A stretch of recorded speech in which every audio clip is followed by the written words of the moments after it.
kabatisan, hatid sa kaluluwa, ay kaginhawa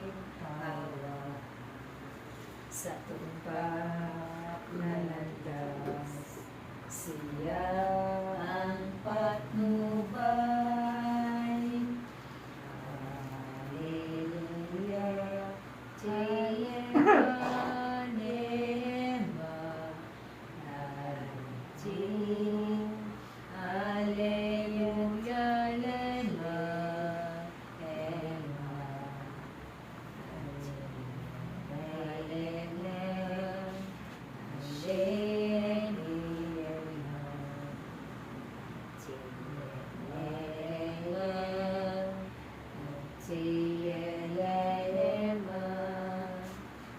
Hallelujah,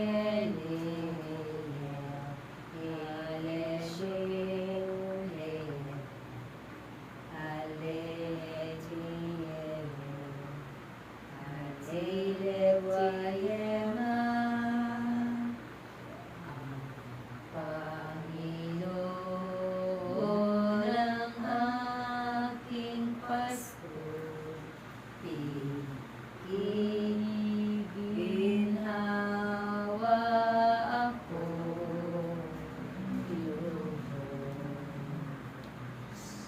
Ama namin, sumasalangit ka, sambahin na lang. Mapa sa amin ang kaharian mo, sundin ang loob mo, dito sa lupa, parang sa langit. Bigyan po kami ngayon ng aming kakanin sa araw-araw at patawarin mo kami sa aming mga sala para ng pagpapatawad namin sa nagkakasala sa amin. At huwag mo kami ipaintulot sa tukso at lugla mo kami sa lahat ng masama. Amen. Ave Maria, napupuno ka ng grasya, ang Panginoong Diyos ay sumasa iyo. Bukod kang pinagpala sa babaeng lahat, at pinagpala ka naman ng anak na sa Jesus. Santa Maria, Ina ng Diyos, ipanalangin mo kaming makasalanan, ngayon at kung kami mamamatay. Amen. Gloria kay Sama, sa Anak at sa Espiritu Santo. Kapara sa unang-una, ngayon magpakailanman, magpasawalang hanggan siya nawa. Sa ngalan ng Ama, ng Anak, at ng Espiritu Santo. Amen. I love you with the Lord. Yes, I love